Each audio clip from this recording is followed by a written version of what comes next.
Bonjour à tous et bonjour à toutes. On a commencé ce petit webinaire avec une petite vidéo de présentation de l'offre OPCO que l'on va découvrir durant ce webinaire.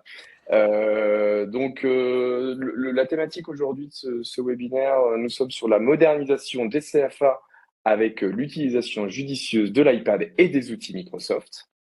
Et donc, on est ravis de vous accueillir aujourd'hui pour explorer ensemble comment ces technologies peuvent transformer l'expérience d'apprentissage dans vos centres de formation. Donc, durant cette présentation, nous allons vous montrer les avantages de l'iPad par rapport à un ordinateur PC. Puis, nous parlerons de la gestion des appareils mobiles au sein de votre CFA, donc comment les piloter, comment les manager, avec notamment la fédération des outils via Office 365.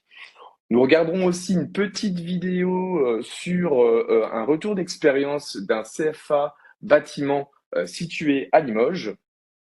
Et pour finir, on parlera du pack apprenti et des possibilités de financement par vos OPCO de région. Avant de commencer cette présentation, je souhaitais remercier Alban Margherita qui est parmi nous aujourd'hui et qui nous permet donc de présenter nos solutions éducatives auprès des adhérents de la FNADIR. Je vais laisser donc Alban se présenter aussi. Merci Jérôme et bonjour à toutes et tous. Alban Margherita, je suis délégué national de la FNADIR. Effectivement, deux, trois mots en quelques minutes pour ce qui concerne la FNADIR. J'ai invité certains de nos adhérents à participer à ce webinaire, mais je sais qu'il y a quelques autres personnes qui ne connaissent peut-être pas forcément la FNADIR. Nous sommes tout simplement la Fédération nationale des directeurs et directrices de CFA. On a de la maturité, on va bientôt fêter nos 40 ans, parce qu'on a été créé en 1985. Donc l'année prochaine, ce sera les 40 ans de la FNADIR. La FNADIR, c'est un ensemble qui consiste à animer un collectif selon deux axes. Le premier, c'est fédérer et favoriser l'entraide entre pairs, les pairs étant des directeurs, des directrices de CFA. Donc, ils sont là pour se donner une dynamique commune et s'aider vraiment à travers toutes les spécificités que représente le métier de directeur ou directrice de CFA. Et le deuxième axe, c'est qu'on profite de toutes ces conjonctions entre les directeurs et directrices de CFA aussi pour porter leur voix auprès des décideurs politiques. Sur ce second axe, on va dire qu'on ne se positionne pas vraiment en syndicat, mais plutôt en tiers de confiance vis-à-vis des instances politiques qui, ces derniers temps, vous le savez, ont eu tendance à bouger. Et donc, on est là pour remonter la réalité du terrain de façon à infléchir les décisions politiques en cours et à venir. Et sur le premier axe, favoriser les échanges entre pairs, ça prend plusieurs formes chez nous. C'est que dans un premier lieu, on a une plateforme d'échange entre tous nos adhérents qui est alimentée au quotidien par des questions, des réponses, bref, de la vraie entraide. Et puis, on décline aussi la coopération entre les adhérents à travers des commissions qui sont animées au national. Ce sont des commissions thématiques qui portent sur différents sujets. Ça peut être l'accès au CFA avec une perspective d'inclusion, notamment au handicap. Ça peut être des commissions sur de la production de pensée, sur tout un tas de sujets qui sont liés d'une manière ou d'une autre, bien entendu, aux activités de direction de CFA.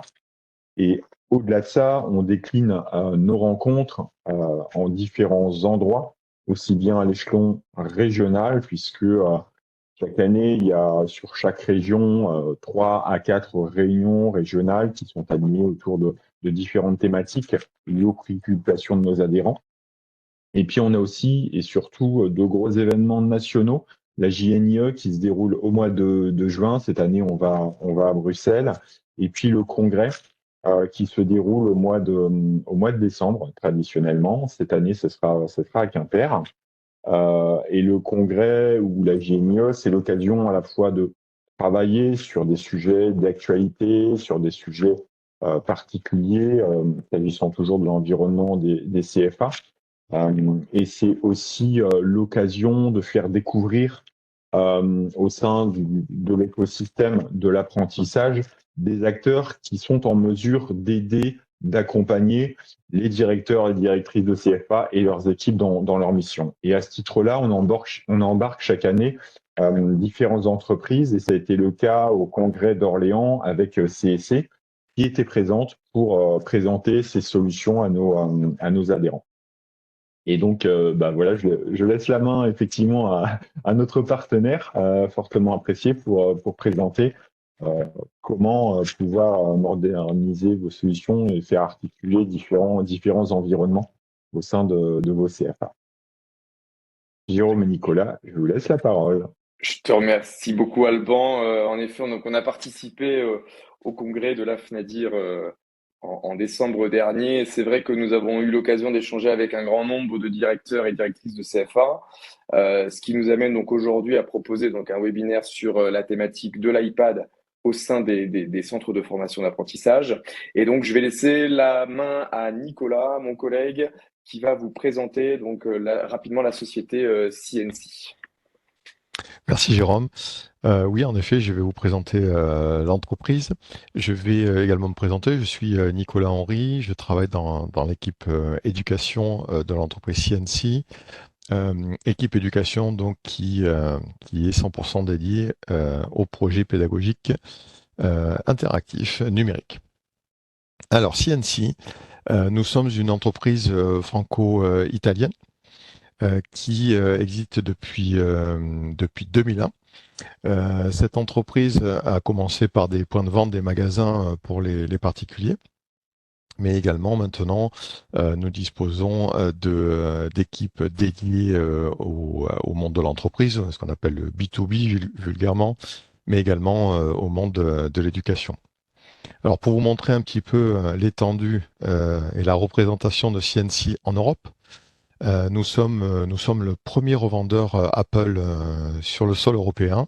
Vous voyez notre présence ici dans de nombreux pays. Ça a commencé par l'Italie, ensuite la France, et plus récemment nous ont rejoint la Suède, la Finlande, la Lettonie et l'Estonie. Donc nous avons des collègues un peu partout en Europe maintenant. Donc tous ces pays, ça représente à ce jour plus de 101 magasins, points de vente dans les différents pays. Nous sommes également, alors nous avons plusieurs certifications puisque en tant que revendeur Apple, nous avons le label Apple Premium Reseller et également Apple Premium Partner qui est le label le plus élevé sur certains points de vente en Italie. Ça devrait pas tarder d'ailleurs en France. Je peux pas donner le nom du ou des futurs magasins, mais ça devrait pas tarder. Nous sommes également un centre de service agréé Apple. Qu'est-ce que ça signifie? Alors, je ne vais pas vous énumérer ce que c'est une certification Apple, mais qu'est-ce que ça signifie pour le client? C'est que l'expérience est la même que chez Apple. Vous avez pour le centre de service des techniciens qui sont certifiés par Apple et qui utilisent les procédures et les pièces d'origine Apple. Donc, vous avez la certitude d'un service de qualité quand vous faites appel à nous pour la partie après-vente. Nous avons aujourd'hui dans ces points de vente et toutes ces équipes plus de 1000 collaborateurs qui font partie donc de ce réseau. Alors, dernier label entre guillemets que je souhaite vous présenter d'une certification, c'est la nôtre, celle de l'équipe éducation, puisque nous sommes partenaires agréés Apple. Et alors, qu'est-ce que ça signifie concrètement pour vous? Le fait d'avoir une équipe Apple dédiée, ce n'est pas simplement savoir répondre à la demande d'éducation à travers nos magasins. Nous avons une équipe qui est pleinement constituée, qui est 100% dédiée au monde de l'éducation. Pourquoi? Parce que dans le monde de l'éducation, la simple vente des produits n'est pas suffisante. Comme vous le voyez, c'est noté à l'écran, une certaine expertise. Il faut avoir de l'expérience. Ça fait plus de 10 ans que cette équipe éducation est constituée. Donc il faut savoir respecter chaque étape et avoir le bon interlocuteur et la bonne personne pour mettre en œuvre ces projets numériques et les mener à bien et surtout faire en sorte que ça fonctionne après l'acquisition du matériel parce que notre rôle ne s'arrête pas justement à la vente de matériel et continue bien au-delà de la simple facturation du matériel, si je peux m'exprimer ainsi. Euh, Autre avantage d'avoir une équipe éducation dédiée, et ça c'est notre spécificité pour nous à CNC, c'est d'avoir un service interne qui gère tout de A à Z. Il n'y a pas de sous-traitance. Nous gérons toute la phase préliminaire de la préparation, de la réflexion des projets, la mise en place technique, l'expédition, toute la logistique, la livraison, ça c'est nous qui le faisons. Et enfin, nous faisons également toute la partie suivi de projet en interne avec notre responsable de formation, Sébastien, pour le nommer, qui gère après toute la partie accompagnement des établissements, des équipes pédagogiques. Et puis même en interne, on gère tout ce qui est partie financement, comment financer ces projets numériques. Ça, c'est un sujet qu'on abordera, comme l'a dit Jérôme tout à l'heure, un peu plus loin. Donc ça nous permet d'avoir une certaine réactivité. Pas une certaine, elle n'est pas relative, elle est réelle. Une très grande réactivité par rapport au fait que c'est nous qui gérons tout en interne et surtout notamment au niveau des services après-vente quand vous avez besoin de nous ou pour un besoin de formation, mettre en place une formation parce que vous auriez une demande de l'équipe pédagogique ou de vos formateurs. Vous auriez besoin d'avoir un renforcement des connaissances. On est capable de réagir très rapidement et mettre en place des sessions de formation.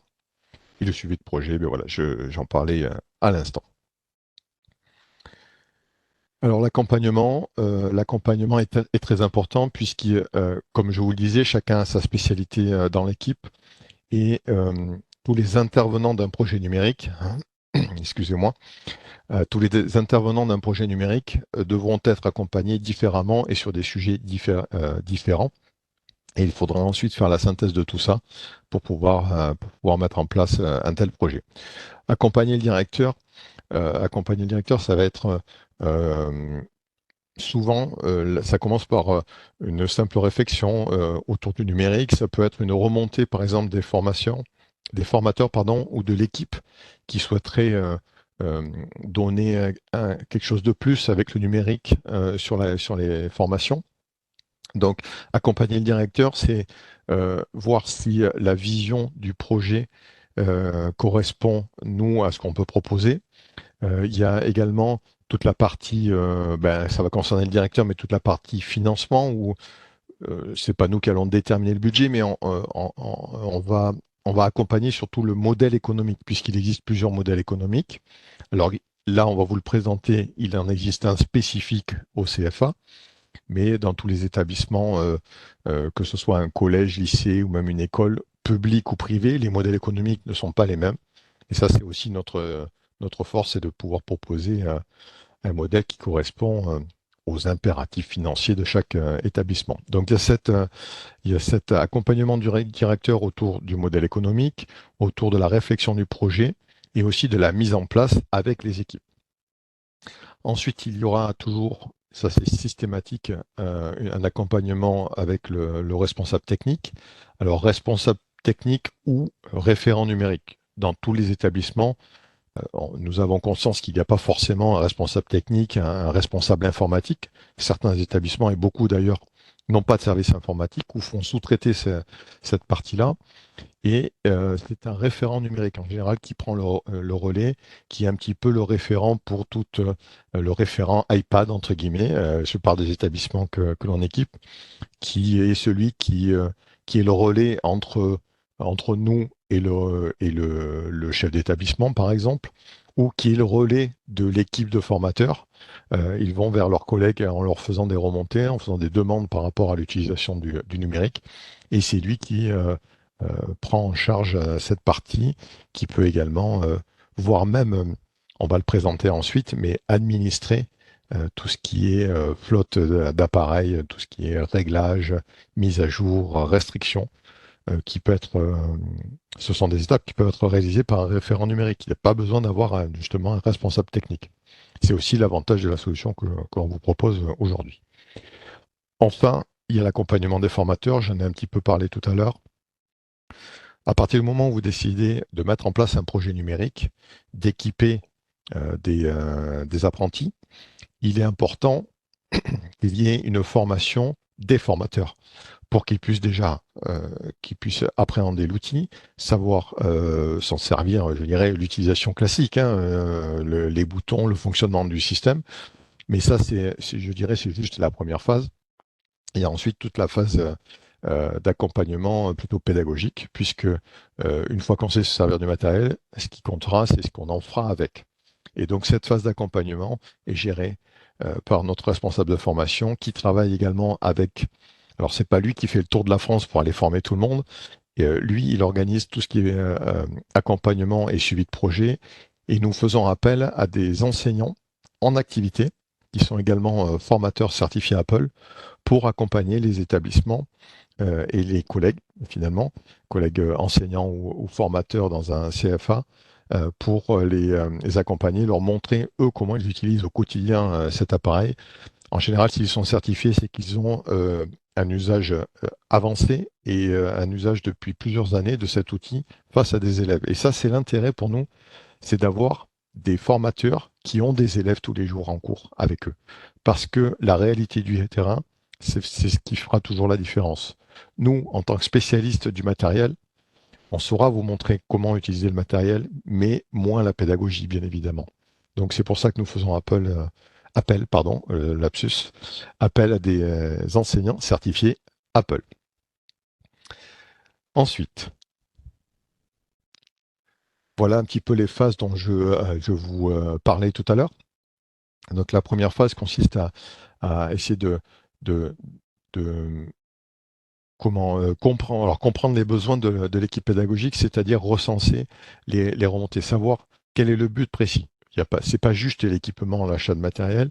Donc, c'est comprendre quel est le but de l'équipe pédagogique avec l'utilisation de ces outils numériques, quelles applications, quels outils ils vont utiliser, quelle suite logicielle. Alors là, c'est un petit peu le thème puisqu'on parle aussi de Microsoft et on va essayer de casser quelques idées reçues à travers cette présentation aussi. Donc, c'est comprendre les besoins de l'équipe pédagogique et les outils qu'ils veulent utiliser ou qu'ils vont vouloir utiliser, ce qu'ils vont vouloir aussi faire avec cet outil, agrémenter des cours, les rendre plus interactifs, avoir plus d'implication des élèves. Alors, des fois, c'est un petit peu tout en même temps. Donc ça, c'est important de l'identifier. Il faut, bien entendu, dès le départ, vous le voyez sur la présentation, étudier l'environnement technique. Ça veut dire que pour qu'un système avec notamment des iPads sans fil fonctionne, bien entendu, il faut avoir une infrastructure réseau et du Wi-Fi qui fonctionne bien. Donc il y a toujours une phase d'audit où nous venons dans les établissements pour s'assurer qu'il y ait le minimum requis pour que tout ceci fonctionne.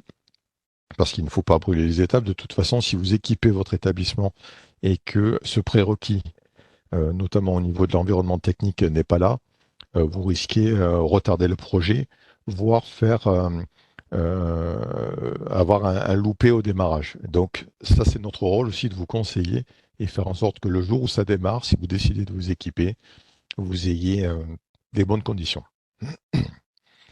Définition du budget, j'en ai parlé un petit peu tout à l'heure. Plutôt que budget, j'ai envie de mettre définition du modèle économique. Il existe plusieurs modèles économiques, que ce soit, par exemple pour les établissements publics ou les établissements privés, il y a déjà une différence. Et il y a encore un modèle économique différent et spécifique au CFA. Ça, c'est mon collègue Jérôme qui va vous le présenter. Je ne vais pas détailler plus que ça maintenant. La deuxième étape, construire le projet. Une fois qu'il est défini, nous construisons ensemble, pour la mise en place d'une équipe pilote. Alors l'équipe pilote, c'est un petit peu ce que je disais tout à l'heure. C'est identifier un référent numérique, ou dans votre équipe de formateurs, des formateurs qui auraient envie d'aller de l'avant pour pouvoir entraîner toute l'équipe pédagogique. Ça leur permet, eux, d'être en avance de phase. Ça permet également, nous, en tant que partenaires, de les former pour qu'ils puissent être autonomes et justement aider leurs collègues et qu'ils puissent justement démultiplier toutes les pratiques possibles avec cet outil. Élaboration du plan de formation, ça s'est fait très rapidement puisque la formation, je vais en parler plusieurs fois, mais c'est un petit peu la clé de la réussite d'un projet numérique. Vous achetez du matériel, ça ne suffit pas. Même si on est convaincu, vous devez vous en douter, on est convaincu qu'on vend le meilleur matériel possible à travers les technologies Apple pour la pédagogie et pour le monde de l'éducation. Sans formation, sans accompagnement, le matériel risque stagner, rester à prendre la poussière sur une étagère. Et c'est pas l'intérêt, bien entendu. Donc il y a un plan de formation qui est mis en place. Souvent même, on forme les formateurs et les enseignants même avant que les apprentis ou les élèves aient leur équipement. Comme ça leur permet dès le départ, dès le démarrage, d'être un minimum autonome et de pouvoir démarrer dans les meilleures conditions. Donc le plan de formation démarre même avant le premier équipement. Dès que tout le monde est équipé, bien sûr, il y a un renforcement des connaissances à travers de la formation.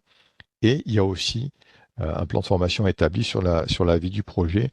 Alors bien sûr, au début, il y a besoin d'avoir davantage de formation et un peu moins après, mais il faut une formation continue, entre guillemets, si je peux m'exprimer ainsi, sur la durée de vie du projet, puisqu'il y a toujours de nouvelles pratiques, de nouvelles applications, de nouvelles fonctionnalités qui arrivent régulièrement. Donc c'est bien d'avoir un niveau de formation, un minimum continu, pour que vous puissiez avoir des équipes qui se servent du matériel de façon régulière et longtemps.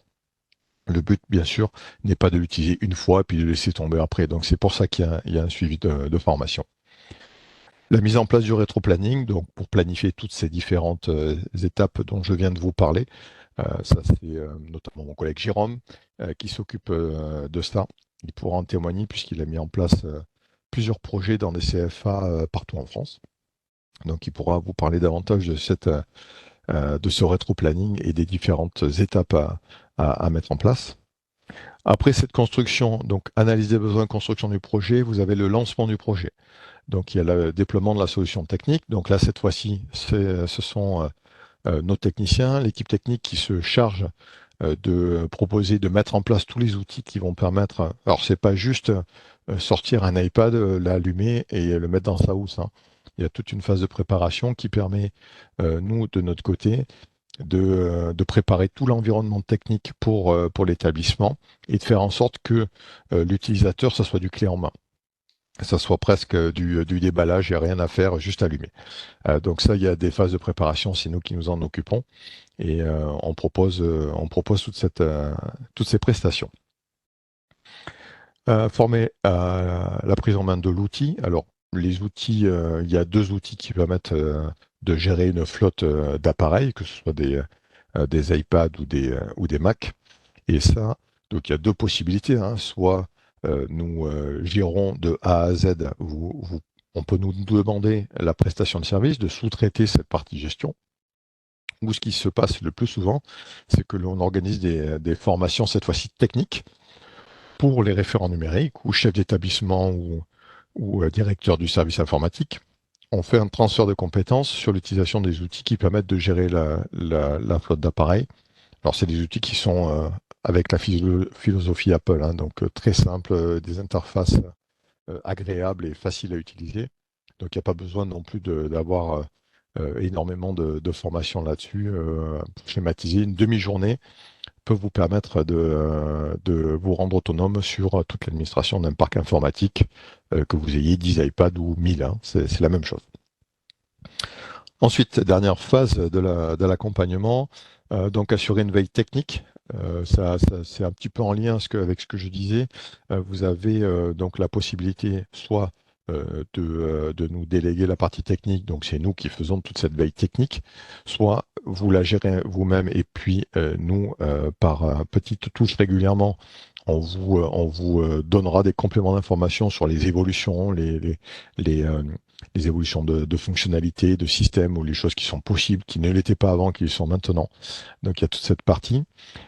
Service technique. Alors service technique, dans l'accompagnement du projet, il y a aussi tout ce qui est partie service après-vente.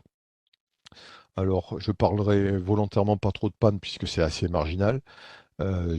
Objectivement, hein, c'est pas juste parce que c'est du produit Apple, mais objectivement, c'est assez marginal, la panne matérielle.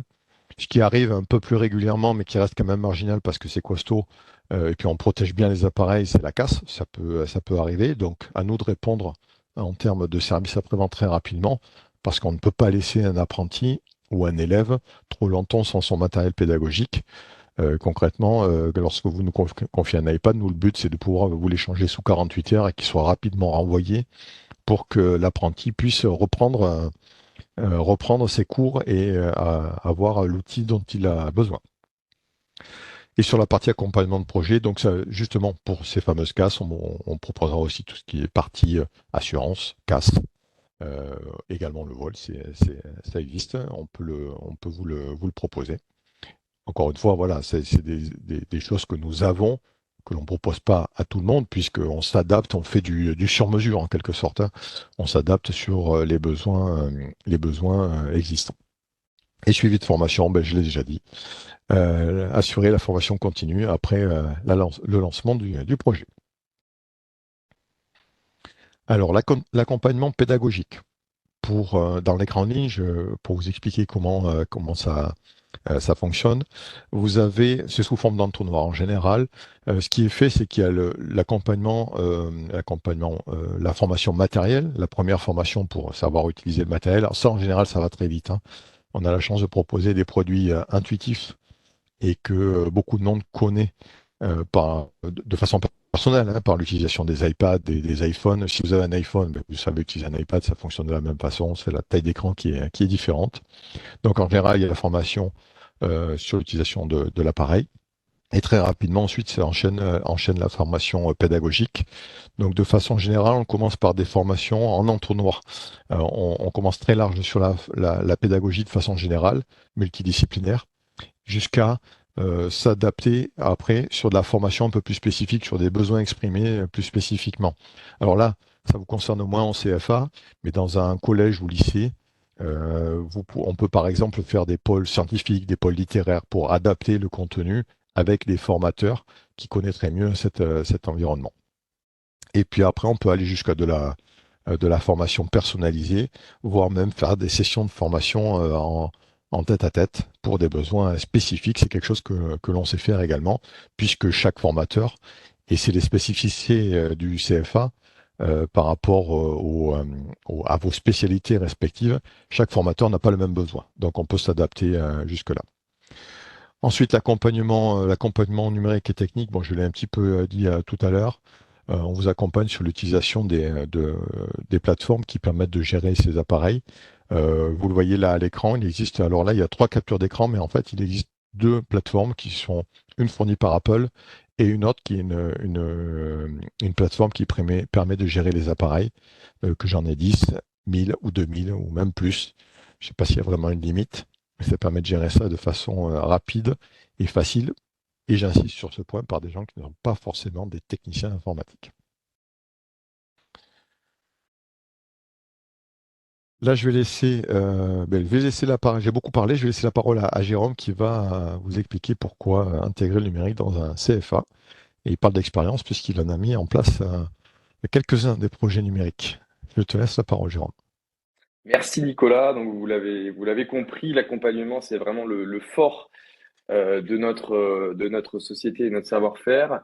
Aujourd'hui, on va rentrer un petit peu dans le vif du sujet et la question que vous vous êtes certainement posée aujourd'hui, c'est pour ça que vous êtes là, c'est pourquoi intégrer le numérique dans son CFA. Donc la transition numérique est évidemment un enjeu qui est majeur, hein, des prochaines années. Chaque CFA a pour ambition d'offrir à chacun de ses apprentis le développement de nouvelles compétences dans son domaine.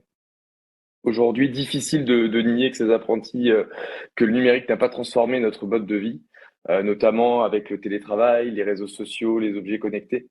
Le digital est évidemment partout et l'école n'y échappe pas non plus. Il y a encore quelques années, donc les profs avaient l'habitude, les professeurs ou les formateurs avaient l'habitude d'utiliser comme seul support des feuilles de papier ou encore un vidéoprojecteur qui n'était pas forcément toujours en bon état de fonctionnement. Aujourd'hui, les pratiques ont évolué et surtout depuis la dernière pandémie que nous avons tous connue. Euh, au niveau au niveau de la réflexion du projet, il y a quatre axes qui sont évidemment à prendre en considération.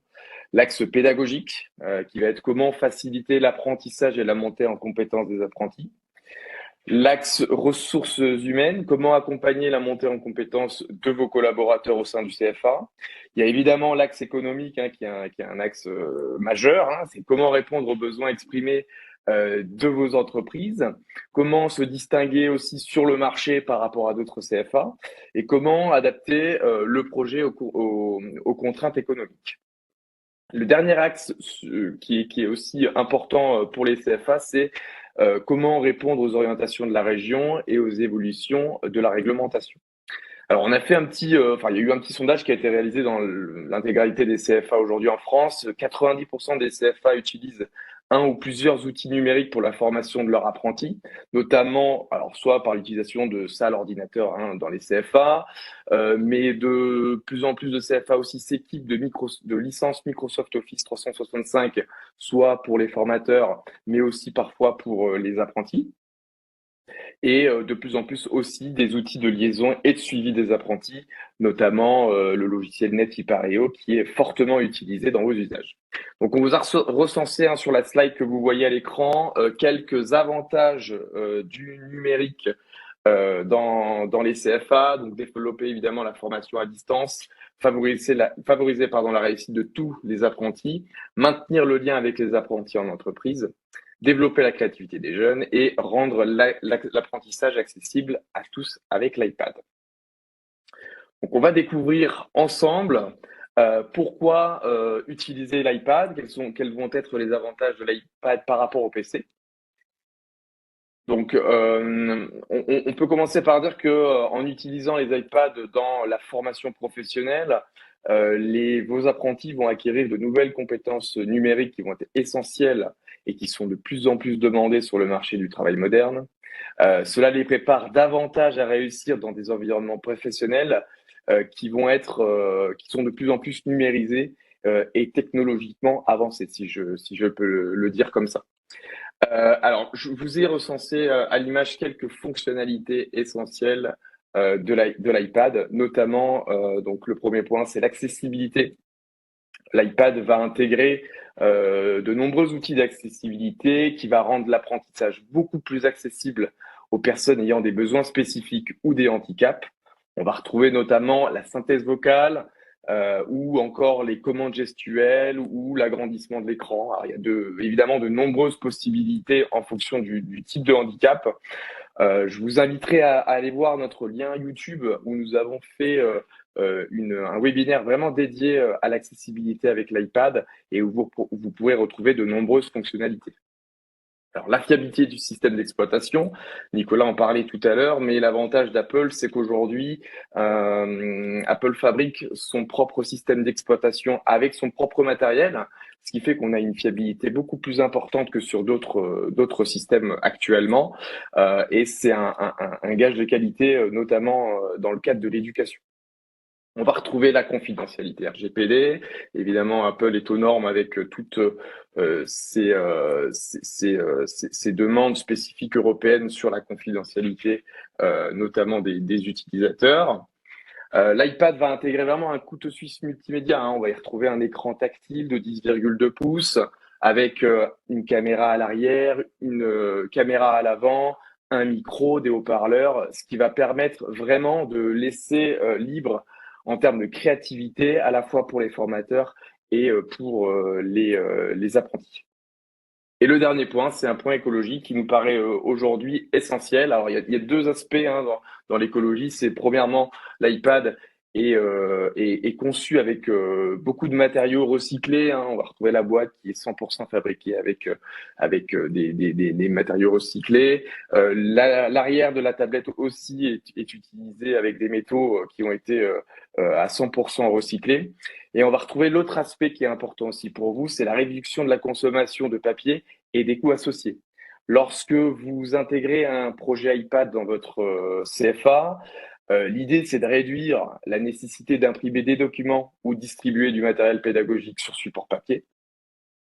Et à long terme, ça va forcément engendrer des économies de coûts pour votre CFA. Alors, je vais laisser Nicolas vous parler de cette partie qui est appréhender la compatibilité des outils Microsoft Office avec la tablette iPad. Merci Jérôme. Oui, en effet, j'en parlais un petit peu tout à l'heure. Je vais essayer de casser quelques idées reçues. Lorsque vous faites l'acquisition de matériel Apple, notamment des iPads, puisque c'est ce dont on parle le plus souvent dans des CFA, vous n'êtes pas cantonné à l'écosystème Apple. C'est justement cette fameuse idée reçue qui laisse croire que vous êtes dans un environnement fermé et que vous ne pourrez pas en sortir. Alors bien au contraire, là je pourrais pas vous faire de la démonstration de tout ce qui est possible aujourd'hui parce qu'il nous faudrait davantage de temps. Mais pour ne citer que, vous le voyez à l'écran, et ce qui est important pour vous dans les CFA parce que vous êtes confronté au monde de l'entreprise. Et dans le monde de l'entreprise, il ne faut pas le cacher, les outils Microsoft, notamment la suite Office 365, alors qui se nomme maintenant Microsoft 365, est très utilisé. Donc c'est pourquoi je voulais mettre l'accent là-dessus, parce que sur un iPad, vous pouvez tout à fait utiliser Word, Excel, PowerPoint, OneDrive. Ce sont les outils fournis par Microsoft. Ils sont parfaitement fonctionnels. Alors attention, ce ne sont pas des applications qui sont en mode dégradé, hein. Vous avez des applications totalement complètes et qui fonctionnent de la même façon que les logiciels que vous avez installés sur votre PC. Donc l'avantage, quel est-il? Vous avez souvent le monde de l'entreprise qui utilise des documents Word, Excel, c'est un petit peu le standard. Donc bien entendu, tous les documents qui seront transmis à un apprenti, ou même vous, si vous transmettez des documents à un apprenti, parce que historiquement, même les formateurs, les enseignants, se sont appropriés les outils Microsoft depuis de nombreuses années et les utilisent depuis 10, 15, 20 ans. Donc inutile de se dire, il va falloir que je recommence tout, que je retape tous mes cours avec le format Apple. Non, non, hors de question. Les applications Word, Excel par exemple, vous les installez dans un iPad. Alors bien entendu, il faut il faut avoir un compte Microsoft pour pouvoir les faire fonctionner, comme sur votre ordinateur, hein. Vous avez besoin d'avoir un identifiant et mot de passe où vous vous connectez sur votre compte, notamment pour le Drive, puisque c'est du stockage en ligne, donc il faut bien s'identifier et avoir un compte pour pouvoir l'utiliser. Ça fonctionne de la même façon. Vous installez votre application. Si vous n'avez pas de compte, vous allez pouvoir lire. Alors ça, c'est l'avantage aussi, c'est que si vous n'avez pas de compte, vous pouvez quand même utiliser l'application pour la lecture des documents.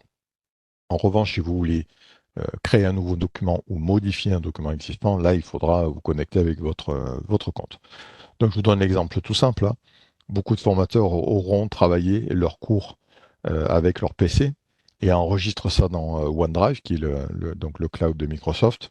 Instantanément, vous pouvez les retrouver dans un iPad puisque vous installez l'application et vos documents seront synchronisés. Donc, l'avantage par rapport à ça, alors c'est la même chose pour, vous le voyez, la dernière icône sur la présentation, c'est l'icône Google Drive. C'est la même chose avec les outils Google Workspace. Pour ces deux suites d'outils, il est possible de faire ce que l'on appelle dans la fédération. Alors je vais pas rentrer trop dans la technique, mais la fédération consiste à lier vos comptes Microsoft ou Google avec les outils Apple. Quel avantage cela a? Un qui n'est pas des moindres, c'est d'avoir un seul et unique identifiant. Ce qu'on appelle dans la technique du SSO, de Single Sign-On, ça veut dire que votre identifiant vous servira à vous connecter sur votre compte Microsoft, vous servira sur votre iPad et pour tous les services associés. Donc c'est toujours le fameux casse-tête des identifiants et mots de passe qui réduit au minimum avec ce système que l'on appelle de fédération. Comme ça, si vous fournissez ou si vos formateurs ont déjà un compte Microsoft, ils n'auront plus qu'à le reconnecter tout simplement sur l'iPad. Donc ça, c'est vraiment un très gros avantage. Et vous avez également la possibilité, pour ceux qui le souhaitent, tout le monde ne le réclame pas, mais la possibilité, alors on a souvent, je vous la transmets, mais on a souvent la remarque en nous disant, oui, mais Word sur un iPad, bon, ça va être compliqué. Alors ça l'est pas, puisqu'il y a des adeptes du clavier tactile. Suivant, ça dépend souvent de l'âge. Je vois, moi, mes enfants, les ados sont plus rapides que moi pour taper sur un écran. Moi, j'aime bien de temps en temps avoir un clavier. Donc, c'est possible aussi avec un iPad, puisqu'on peut ajouter un clavier sans fil et voire même une souris ou un trackpad sur un iPad pour pouvoir utiliser ces outils de bureautique de la même façon que sur un ordinateur. Donc ça, gestion, donc pour résumer, ce qu'on appelle la fédération, donc ça veut dire un seul identifiant pour tous les services et surtout possibilité d'utiliser les outils qu'on a l'habitude d'utiliser sur un iPad de la même façon qu'on l'utiliserait sur un ordinateur. Il y a quelques différences d'interface, hein. Vous allez avoir des deux designs qui sont liés au choix de Microsoft. C'est pas Apple qui choisit ça, mais par rapport à l'interface. Mais sinon, vous retrouvez toutes les fonctionnalités à l'identique. Continuons. Je l'ai un petit peu, voilà, ça c'est sur la gestion des appareils. Donc, lorsque un établissement scolaire, alors tout type d'établissement scolaire, hein, ça va du primaire, enfin, de l'élémentaire, collège, lycée, au supérieur, au CFA, tout établissement d'enseignement peut bénéficier d'une console de gestion pour gérer ses appareils. Elle s'appelle Apple School Manager. C'est un outil qui est fourni gratuitement par Apple. Il n'y a pas besoin d'acheter de licence supplémentaire d'utilisation. Ça, c'est vraiment un outil offert par Apple. C'est bien de le souligner, qui est quelque chose offert par Apple. Cet outil ensuite est connecté à un système de gestion d'appareils, ce que l'on appelle un MDM. Désolé pour les abréviations, Mobile Device Management. C'est un outil, alors c'est pas spécifique au monde Apple, hein, c'est un outil qui permet de gérer des appareils à distance. Ça existe pour le monde Windows, Android, pour tout type de système d'exploitation. Ça va vous permettre de pouvoir appliquer des réglages, des restrictions sur les appareils, quel que soit l'endroit où ils sont connectés, que ce soit dans l'établissement, dans votre CFA, ou également si les apprentis sont connectés sur le Wi-Fi de l'entreprise ou même à la maison, vous pourrez bloquer, mettre à jour, faire plein de choses sur les appareils alors qu'ils ne sont pas à proximité. C'est aussi tout l'intérêt d'avoir ces outils mobiles sans fil. Dans la solution, ça permet également d'avoir des outils qui sont utilisés en classe. Alors, les outils qui sont utilisés en classe pour éviter, alors même si les apprentis, là, c'est vrai qu'on n'est pas face à vous n'êtes pas face à des collégiens, par exemple, mais je vous donne un exemple quand même, c'est que un apprenti aura besoin de moins de contrôle, ou pas, des fois, par rapport à un collégien. Mais il est important de pouvoir contrôler cet environnement numérique parce que l'outil, finalement, s'il n'est pas un peu maîtrisé, s'il n'y a pas quelques garde-fous, pourrait devenir un outil de distraction.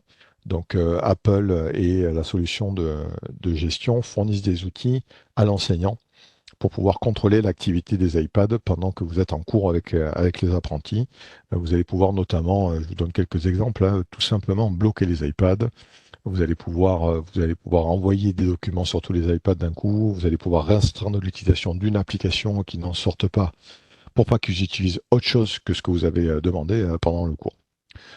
Donc voilà le fameux MDM, donc le logiciel de gestion va vous permettre notamment, alors ça ce sont quelques exemples, hein, les possibilités sont énormes, de pouvoir configurer des comptes, comme je le disais tout à l'heure, avec de l'identification unique. Vous allez pouvoir envoyer des configurations. La configuration, le meilleur exemple que je peux vous donner, c'est la configuration du réseau Wi-Fi. Vous avez un réseau Wi-Fi dans l'établissement, mais vous ne voulez pas donner le mot de passe aux apprentis. Vous configurez vous-même ce réseau Wi-Fi dans votre console de gestion et c'est envoyé dans les appareils. Comme ça reste anonyme et les appareils, dès qu'ils sont sur la portée du Wi-Fi, se connectent automatiquement. Donc ça, vous pouvez faire ce genre de réglage. Vous pouvez bien entendu, et c'est aussi l'intérêt de cette solution, distribuer du contenu. Quand on parle de contenu, c'est surtout des applications. Il est bien évident que si vous avez 50, 100 ou 200 iPads dans un établissement, vous n'allez pas vous amuser à aller installer une application sur chaque iPad individuellement, manuellement. Donc, à travers les outils que je viens de vous décrire, Apple School Manager et la solution MDM. Alors, pour la nommer, parce que je ne l'ai pas fait, on utilise une solution Jamf, une entreprise qui propose une solution de MDM spécifiquement pour les produits Apple. Donc, c'est ce que l'on propose quasiment à tous nos clients parce que c'est très intuitif, performant et avec des coûts très modérés. Donc, c'est la solution idéale. Et donc, cette solution va vous permettre de distribuer les applications. Donc, concrètement, j'ai 200 appareils. Je vais aller acquérir 200 licences pour l'application dont j'ai besoin. Et ensuite, je vais l'envoyer sans fil à distance sur tous mes appareils. Ça se fait en quelques clics. J'applique aussi, bien sûr, avec cet outil des restrictions. Comme je vous le disais tout à l'heure, on peut restreindre certaines fonctionnalités de l'iPad, certaines possibilités, enlever des fonctionnalités qui sont pas du tout utiles pour l'éducation, bien entendu, et ne laisser que l'essentiel pour éviter que ça devienne un outil de distraction. Déploiement sans intervention. Alors là, vous voyez la petite icône, l'Apple TV, c'est un petit boîtier qui permet de faire la recopie sans fil. C'est assez magique, ça, quand on le voit la première fois. Et ça fonctionne aussi de cette façon-là pour les iPads. L'utilisateur démarre son produit. L'Apple TV en est un bon exemple parce qu'à partir du moment où vous l'avez déballé, vous la connectez. Alors, si vous avez le modèle avec le câble réseau, vous connectez votre RJ45. Elle démarre électriquement et elle se configure toute seule. Toutes les étapes sont réalisées de façon automatique et elle arrive sur l'écran d'accueil, elle est toute configurée. Donc ça, c'est un aspect un peu magique. Ça fonctionne un peu de la même façon sur les iPads. On peut, alors il y a plusieurs solutions, hein. Certains établissements nous demandent de tout préparer, nous, en atelier, donc on le fait nous. Mais on peut aller jusqu'à faire ce qu'on appelle du zéro touch, c'est-à-dire que vous avez un produit qui est emballé sous film blister, l'utilisateur le déballe, le démarre, et il s'auto-configure avec tout ce qui a été paramétré, avec les restrictions, avec les réglages du Wi-Fi, des imprimantes, des comptes. Tout ça, c'est fait automatiquement à partir du moment où il a démarré la première fois. Et en fait, cet outil nous permet d'avoir toutes les informations sur les appareils, de savoir faire un état des lieux de son parc, les versions d'iPad que l'on a par exemple, savoir s'ils sont à jour. S'ils ne le sont pas, pousser la mise à jour, forcer la mise à jour sur les appareils, parce que c'est important d'avoir un parc homogène pour gérer une flotte d'appareils de la même façon. Donc ça, c'est des actions que l'on peut faire. Et enfin, il y a tout ce qui est sécurité. On peut forcer certains paramètres de sécurité, comme imposer des codes à 4 chiffres, à 6 chiffres, ou faire sur les Mac, je pense notamment au cryptage du disque dur pour éviter que les données soient dans la nature en cas de perte ou de vol s'il y a des choses confidentielles. Donc ça, c'est des choses qu'on peut faire également. Voici pour donc les fonctionnalités du MDM. Et je vais redonner la parole à Jérôme. Et juste une dernière fonction que je n'ai pas décrite et que je n'ai pas mise sur la slide, c'est qu'on peut également proposer du filtrage Internet. Ça permet d'avoir un filtrage sur les appareils et pas uniquement quand ils sont dans l'établissement. Ça veut dire que le matériel que vous mettez à disposition pour les apprentis peut être aussi sécurisé et éviter qu'ils fassent n'importe quoi sur Internet, qu'ils soient dans l'entreprise ou chez eux et pas uniquement dans l'établissement. Je te laisse la parole, Jérôme. Super Nico, merci beaucoup. Donc vous l'aurez compris, hein, le projet pédagogique passe aussi par un outil, un logiciel technique qui est bien configuré, qui va vous permettre de distribuer sereinement des tablettes à vos apprentis ou à vos formateurs, en vous assurant que l'outil que vous distribuez sera un outil exclusivement dédié à la pédagogie. Avec toutes ces fonctionnalités de restriction et de paramétrage, vous allez bien entendu pouvoir rendre l'iPad exclusivement à un usage pédagogique. Alors, on va maintenant passer sur le retour d'expérience du CFA Bâtiment de Limoges, avec qui nous avons tourné donc une petite vidéo explicative du projet numérique. Alors, je suis désolé, ils avaient des masques à l'époque où on avait réalisé ce tournage, donc ça va nous plonger dans une période sombre de notre vie, mais voilà, l'essentiel sera quand même présente dans cette vidéo.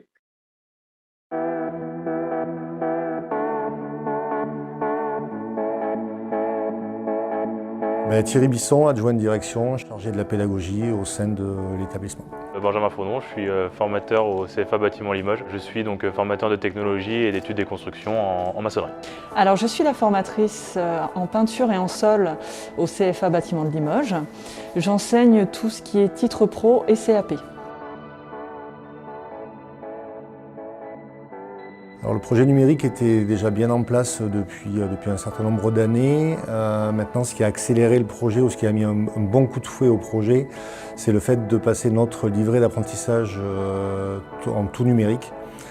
Et de ce fait, il a fallu qu'on trouve des solutions pour équiper les collègues, les formateurs, mais aussi tous les apprentis, de façon à ce qu'ils puissent répondre à leurs obligations sur ce livret d'apprentissage. Progressivement, donc, on a essayé de faire une pédagogie différente de celle qu'on faisait à l'époque, c'est-à-dire juste du crayon, du papier et puis un petit peu de vidéoprojecteur. On a essayé d'évoluer et de se mettre à la page et de faire une pédagogie via des tablettes, dont des iPads. Alors, l'apport du numérique pour les entreprises et les apprentis, ça nous apporte en fait une rapidité, une mobilité, comme j'ai dit, à être dans la génération, dans l'air du temps, l'application de certaines actions envers le numérique et envers ce côté pratique. Dans l'atelier peinture, nous utilisons l'iPad comme outil qui nous permet en fait d'alimenter tout ce qui est plateforme LMS. Ça permet aux apprentis d'avoir un suivi constant de leur évolution et pouvoir aussi valider tout ce qui est compétences en atelier ou en technologie. Alors, les avantages concrets de l'utilisation de l'iPad, de toute façon, nos apprentis aujourd'hui sont extrêmement raccordés, raccrochés à leur téléphone ou à leur tablette. Donc le fait de ne plus leur interdire de s'en servir et au contraire de leur en mettre une entre les mains pour pouvoir travailler, pour pouvoir développer certaines compétences, c'est forcément une plus-value. Alors, dans un premier temps, je dirais que c'est un outil qui est ludique, donc qui est facile à utiliser avec les jeunes, parce que voilà, c'est une nouvelle génération, c'est une génération qui a vécu, et qui vit avec la technologie au quotidien. Donc du coup, c'est quelque chose qui les intéresse fortement. Donc déjà, c'est un premier biais pour les intéresser facilement à la pédagogie, donc à la technologie, à l'étude de construction et plein d'autres choses. Mais donc du coup, voilà, c'est un biais qui fait qu'on intéresse facilement le jeune, et donc du coup, ça le pousse à travailler davantage et à être un peu plus curieux par rapport aux différentes techniques et maquettes numériques qu'on peut utiliser. Puis il y a plein de fonctions différentes avec plein de logiciels qui sont gratuits. Il y en a quelques-uns qui sont payants, mais la plupart des logiciels qu'on utilise sont gratuits. Et donc du coup, voilà, c'est des gros points positifs pour travailler au niveau de la pédagogie avec ce matériel-là. Alors mon usage dans ma session, c'est surtout de l'expérimentation. Il faut que ça suive un objectif précis, qui est de la recherche, de la consultation de ressources, de la mobilité. Il faut qu'on soit amené à pouvoir se déplacer, observer et se renseigner. Du coup, moi j'essaye d'utiliser beaucoup de visionneuses 3D. Comme je suis formateur en études des constructions, il y a le BIM qui arrive, donc c'est Building Information Modeling. C'est le fait en fait que tous les corps de métier travaillent sur une même maquette numérique. Beaucoup d'entreprises essayent de le développer, et donc du coup c'est pour ça qu'on essaye d'amener les jeunes à travailler de plus en plus sur des visionneuses 3D. Alors moi j'essaye de les gérer avec Monsieur Bisson, on essaye de gérer ça. Après on travaille aussi avec l'entreprise eConcept qui gère nos tablettes à distance si on a besoin. Sinon on travaille sur une plateforme qui s'appelle GemSchool qui nous permet de pousser les applications et de les mettre sur nos tablettes. Donc c'est des outils qui sont faciles à l'emploi, et si on a besoin, de toute façon on a l'entreprise eConcept sur qui compter.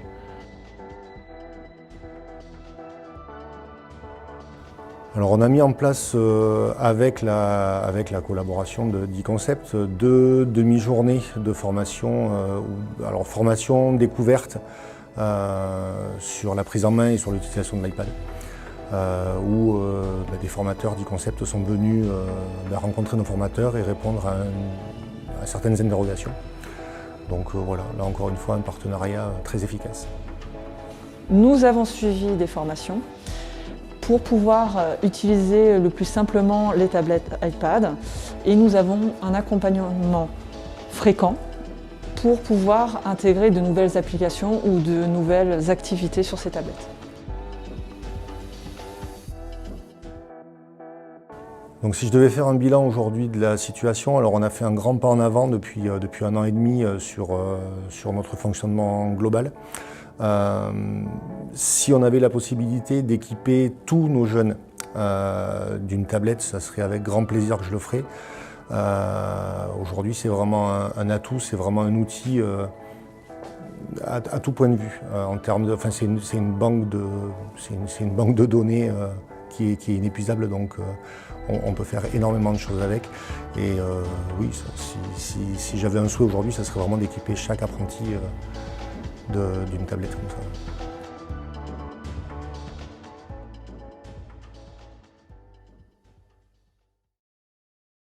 Voici le retour du CFA bâtiment de Limoges. Alors depuis, les choses ont un petit peu changé depuis le tournage de cette vidéo.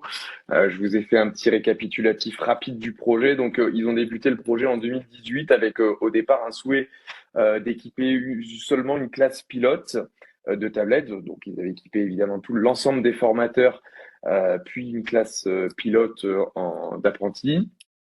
Aujourd'hui, ils ont réussi, par le biais donc du financement de l'OPCO, à financer intégralement un iPad pour chacun des apprentis, puisque on va le découvrir dans la slide suivante, mais l'OPCO prend en charge aujourd'hui jusqu'à 500 € pour une aide à un premier équipement numérique. Et donc, nous avons créé un pack spécifique pour les CFA afin de rentrer dans le cadre de ces 500 €-là. Donc, ils ont aussi été dispensés de 36 heures de formation pédagogique. Ça, on l'a expliqué tout à l'heure et Nicolas a insisté dessus.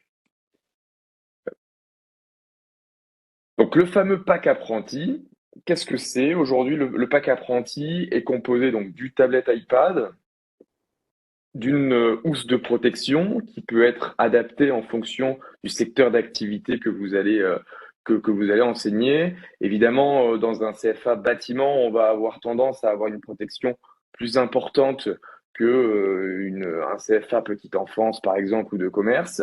Donc ça, vous allez pouvoir vraiment personnaliser le pack en fonction de vos besoins. La partie service, Nicolas l'expliquait tout à l'heure, la possibilité de vous livrer clé en main les tablettes afin que vous n'ayez absolument plus rien à faire d'un point de vue technique. Et donc le pack apprenti inclut aussi le fameux logiciel MDM Jam School qui va vous permettre d'appliquer soit des restrictions, soit de pousser des applications à distance, comme le disait Nicolas tout à l'heure. On vous a mis en petite présentation un sac logotisé Fnadir, mais que vous pouvez évidemment personnaliser en fonction du logo de votre entreprise, qui peut être inclus aussi dans le pack apprenti. Et donc, je le répète, mais la globalité de ce pack-là est financée, coûte en moyennant 500 € pour obtenir ce pack par apprenti. Alors, pour ceux je pense que vous êtes pratiquement tous au courant, mais je le répète pour ceux qui ne le seraient pas, vous avez la possibilité via vos OPCO de région de bénéficier d'une aide de subvention de 500 €. Tous les apprentis sont éligibles à partir de la première signature de leur contrat d'apprentissage.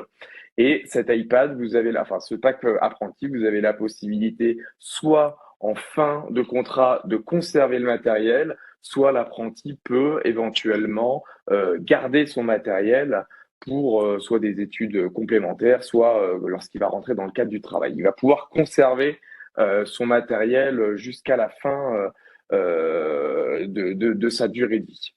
Là aujourd'hui, l'avantage donc avec le CFA bâtiment, je vais l'expliquer tout à l'heure, c'est qu'ils ont eu la possibilité d'équiper donc 250 apprentis d'un pack apprenti iPad sans avoir déboursé aucun euro puisque tout a été pris en charge par les OPCO de région. Je vois qu'il y avait une question, quel type d'iPad? Alors, on est sur un iPad de type 9e génération. Nicolas a répondu dessus. J'en ai un avec moi. Voilà à quoi ça peut ressembler environ. Donc vous avez le clavier qui est intégré avec généralement un petit trackpad et vous avez un écran un iPad de 9e génération avec un écran de 10,2 pouces. C'est l'iPad le plus standard qui est aujourd'hui commercialisé soit pour le particulier, soit pour dans le cadre de l'éducation. Généralement, il est amplement suffisant pour faire de la gestion en classe, que ce soit pour les formateurs ou les apprentis. Je veux dire, la taille d'écran n'est pas une contrainte pour eux. Du fait qu'il y ait le clavier externalisé ainsi que le trackpad, on a vraiment la sensation d'avoir un micro-ordinateur. Et l'avantage, c'est que c'est ultra léger, ultra mobile, beaucoup plus qu'un ordinateur, par exemple. N'hésitez pas si vous avez des questions ou des interrogations sur le webinaire que l'on vous a présenté. Vous allez pouvoir retrouver sur notre site internet, dans la section éducation, tout un tas de retours d'expérience des établissements que l'on a l'habitude d'équiper. Vous pouvez retrouver aussi sur notre chaîne YouTube de nombreux petits tutoriels pour savoir concrètement ce que l'on peut faire avec l'iPad. Je le disais tout à l'heure, au niveau de l'accessibilité, vous avez un grand nombre de fonctionnalités pour les personnes en situation de handicap afin qu'ils puissent utiliser les iPads comme tout le reste de la classe. Le clavier est-il fourni ou doit-on l'acheter? Alors, le clavier est intégré dans le pack apprenti. Donc, dans les 500 €, vous avez évidemment le clavier, enfin la housse avec le clavier intégré qui est fourni. Tout à fait.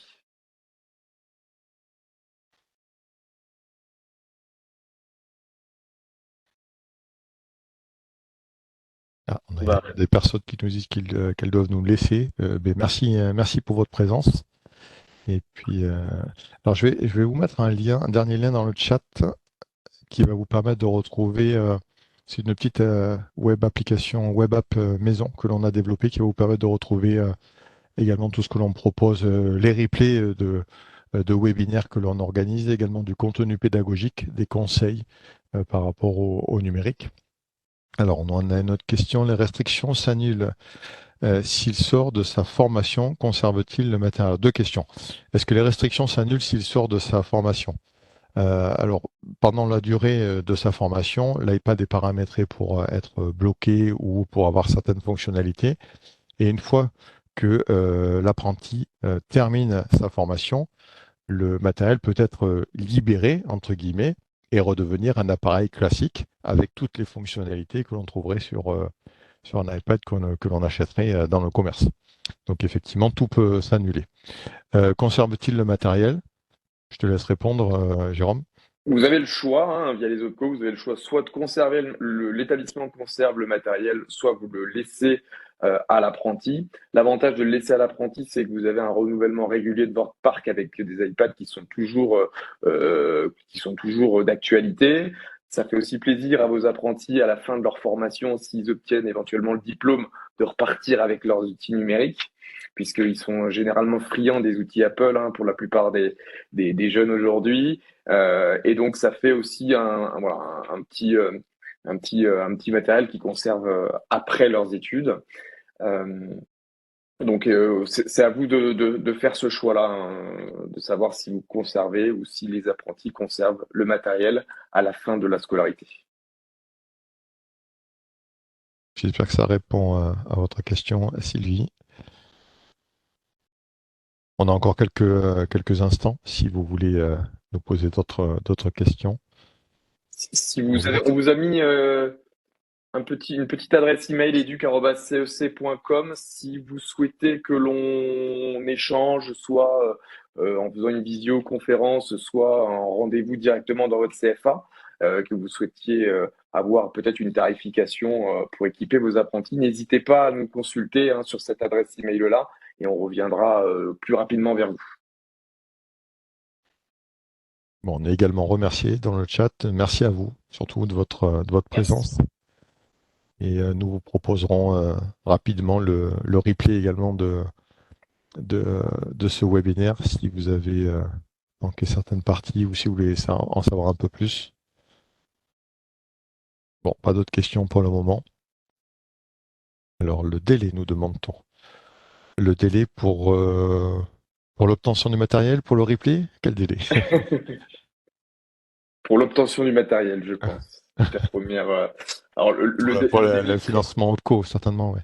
Voilà, le délai. Alors, le délai pour l'obtention du matériel, c'est très rapide puisque nous avons principalement tout le matériel en stock dans nos entrepôts, donc ça peut être fait assez rapidement. Ce qui va prendre un petit peu de temps, c'est la configuration technique, vérifier que vous ayez une infrastructure réseau suffisante pour pouvoir accueillir les tablettes, créer donc les fameux comptes de gestion Apple School Manager et Jamf School.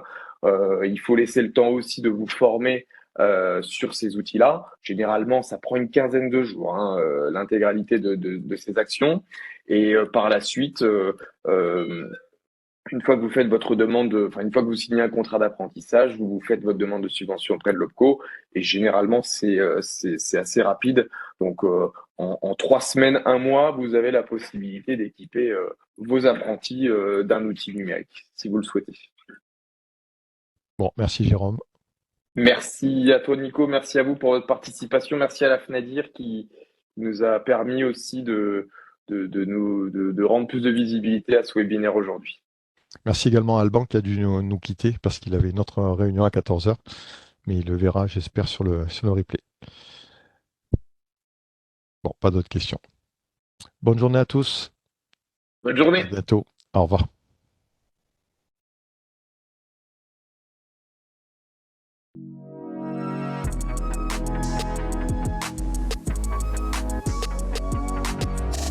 TNC, People Around Technology.